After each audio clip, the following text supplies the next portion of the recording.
Des grilles grandes ouvertes, cela paraît banal, c'est en réalité historique. Fermé depuis 20 ans, le square Labadier est de nouveau accessible au grand public, 7 jours sur 7. Une aubaine pour cette mère de famille.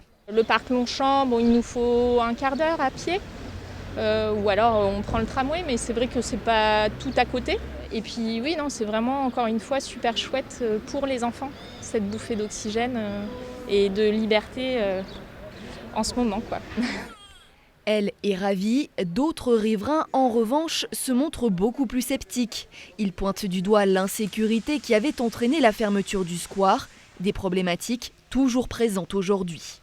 Quand vous avez des enfants comme là on en voit qui sont là et qu'à 10 mètres vous avez un toxico avec une seringue qui se pique ou un macro qui dit à sa prostituée de se mettre devant l'entrée du parc pour être mieux vu des voitures qui arrivent en face, je ne suis pas sûr que ce sont deux mondes qui peuvent se côtoyer durablement dans un parc.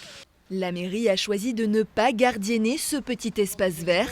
À la place, 4 vacataires ont été embauchés. Ils sont chargés d'ouvrir et de fermer les portails ainsi qu'assurer la propreté. Malgré tout, certains habitants craignent de devoir jouer aux gendarmes. C'est très bien de l'ouvrir, mais c'est vrai que pour l'instant, c'est surtout les riverains qui sont confrontés justement à cette ouverture et qui doivent intervenir soit verbalement. Moi, ça m'est arrivé de dire aux prostituées de ne pas laisser leurs papiers par terre.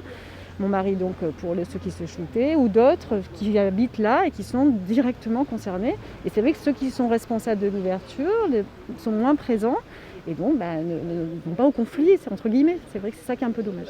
De son côté, la mairie des 1er et 7e arrondissements tempère. Ça va permettre au public de l'investir et de lutter d'une certaine façon contre les incivismes, contre les difficultés qu'on peut retrouver. Ceci étant, les problèmes de sécurité liés à la prostitution ou liés au trafic de drogue, que le parc soit ouvert et fermé, malheureusement, on n'arrivera pas à résoudre ce problème-là.